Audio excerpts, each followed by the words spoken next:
చేయించుకున్నాడంటే ఎవడైనా కంటి దగ్గర కొట్టు కణత దగ్గర కొట్టు అంటాడు. అంటే ఎన్నికలకు ముందు ఇటువంటి జరుగుతూ ఉండడం కామన్గా మనం చూస్తున్నాం. లాస్ట్ టైం కోడికత్తి దాడి కానీ, బెంగాల్లో పశ్చిమ బెంగాల్లో మమతా బెనర్జీకి కాలుకి గాయం అవ్వడం కానీ, ఇప్పుడు ఈ రాయి దెబ్బ కానీ, ఏమన్నా స్ట్రాటజీస్ ఉంటాయా వ్యూహాల ముందు?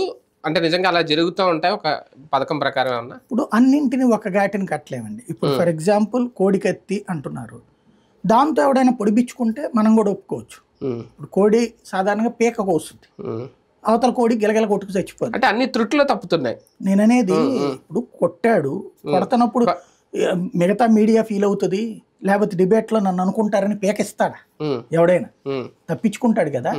అదే కదా జరిగింది. మమతా బెనర్జీది అది కాదు అసలు. మమతా బెనర్జీది ఏంటంటే తను ముందు నన్ను ఎవరో కొట్టారని చెప్పింది.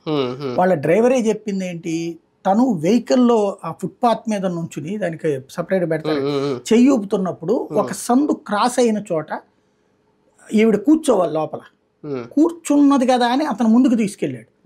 గబక్కన ఈవిడ లేచింది అక్కడ, దాంతో అది కాస్త తగిలింది, కింద పడింది, అది లోపల కాలుకి గాయమైంది.